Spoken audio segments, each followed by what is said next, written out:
So I got a Gerber Propel Downrange, and it's a great knife, but it's really super stiff, and it had a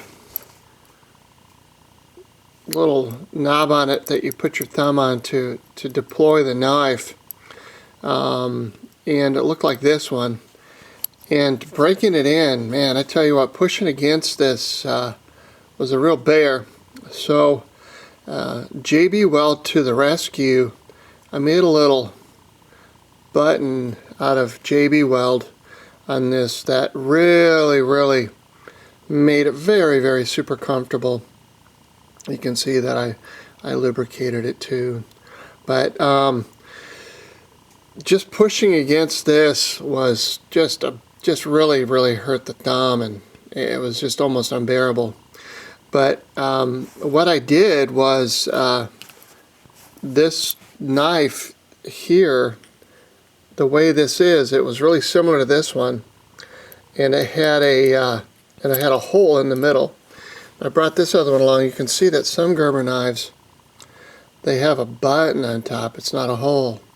So when I mixed up the JB Weld, I used my trusty pick, and I made sure that I stuffed the JB Weld into this little hole first, and then I took this small flat-bladed screwdriver and I fashioned the JB Weld into a little blob, and it just kind of mellows out and sort of dimples on its own. I didn't form it, I just puffed it up a little bit, and that's all I really needed to do, and it just sort of made this nice little button. It's been a couple weeks and it hasn't worn off. One other thing that I did as a modification here is you can see that JB Weld is on this side too, and that is because, like on this knife here, I chopped this edge off, so it's, and this is the side that's going into my pocket, and you know, I'm right-handed. I'm never gonna change that. So the part that goes in my pocket, man, you can see I really just took that right off. I used my bench grinder. It got real hot, so I just cooled it off a few times, and it's really helps going in and out of the pocket. One other thing about this knife, this is an amazing knife.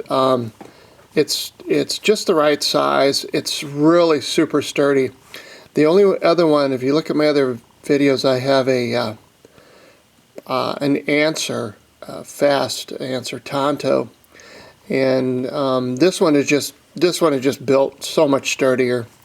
One other thing I'll tell you about this knife now that I'm on it, this nut right here, this bolt screws into this nut.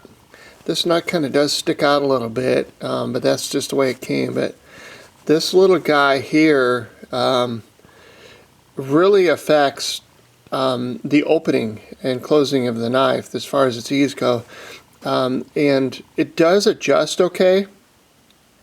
So I backed it off a little bit and found just sort of the sweet spot.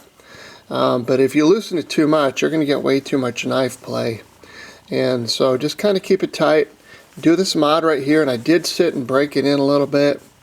One more thing I read about this knife was that I heard that the clip screws had a tendency to come out, so I just swiped my residual, my leftover JB Weld over the top of those, so chances are they're not going to back out anytime soon. But anyway, just really a great knife. You can see just how well it fits in the hand. This is safety here now. The other ones work. The way this goes is that, you know, this is really just to release it. There's nothing auto about this knife, but you basically, you know, the safe is off here, but the other ones, they work just by pushing this in, and then you could release it. But this one's got this button, and so it's kind of a learning curve for me, because I'm sort of used to just, like with this knife here, all you do is you push this in and it kind of comes back in. So But anyway, you can see how fast this knife opens, just as comfortable as possible. And then to break it down, you go like that. I just use my leg.